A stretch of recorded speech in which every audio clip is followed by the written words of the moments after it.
Jadi minta maaf itu susah, maafin susah banget. Kenapa? Ya itu hati kita. Ya. Orang minta maaf kenapa susah? Karena orang yang minta maaf itu adalah orang yang akan dijamin surganya Allah. Orang yang minta maaf itu adalah orang yang hatinya baik.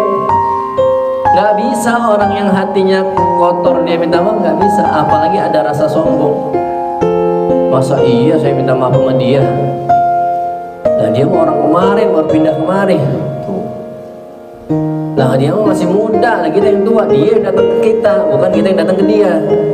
Padahal yang salah sendiri-sendiri itu. Susah minta maaf kalau hatinya agak bersih ya. Tapi minta maaf itu penting, Bu. Penting gak? Penting. Kenapa penting?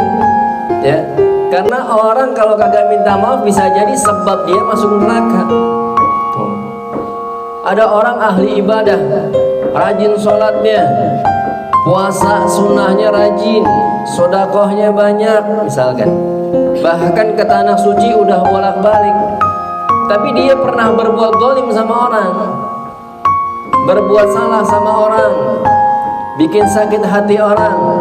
Itu kata Allah Subhanahu wa ta'ala, dia orang yang muflis itu ntar.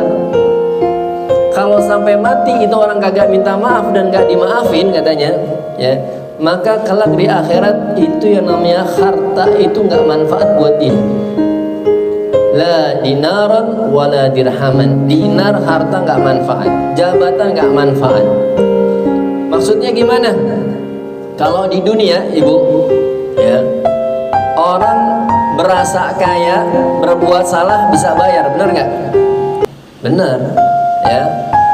Rempet orang, salah dia. Berapa? Nih saya kasih 1 juta, diem.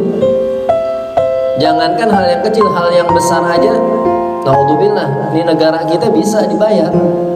Ya, kasus-kasus besar bisa hilang seketika ketika ngelihat uang. Tapi di akhirat udah dibilangin sama Allah, sama Rasulullah mengatakan yang namanya harta udah gak manfaat pada saat itu. Terus bayarnya pakai apa?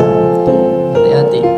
Makanya orang yang zalim, orang yang kagak minta maaf, ya nanti di akhirat ketika dipertemukan sama orang yang dizaliminya, maka hal yang pertama dilihat adalah pahalanya dia. Dilihat. Ini orang yang zalim punya pahala banyak. Kata Allah, pahala kamu buat dia nih. Pahala kamu buat dia, pahala kamu buat dia, pahala kamu buat dia. Habis pahalanya, dia masih punya rasa salah sama ini orang. Kata Allah, dosa orang ini dikasih ke dia. Makanya kan muflis, rugi orang itu. Padahal puasanya luar biasa, padahal sholatnya gak pernah tinggal. Tapi lantaran dia pernah berbuat zalim dan dia gak minta maaf sama orang yang zalimi, dan dia gak pernah minta maaf sama orang yang fitnah dan sebagainya, yang didurhakai dan sebagainya, nah, nanti kelak seperti itu. Harta udah gak manfaat, yang bermanfaat pahala dan dosa pada saat bertemu Allah. Makanya penting gak minta maaf? Penting ya. Kalau dirasa kita pernah punya salah sama orang, cari orangnya minta maaf. Kalau udah gak ketemu bagaimana Ustaz? Taubat, mudah-mudahan itu orang minta memaafkan.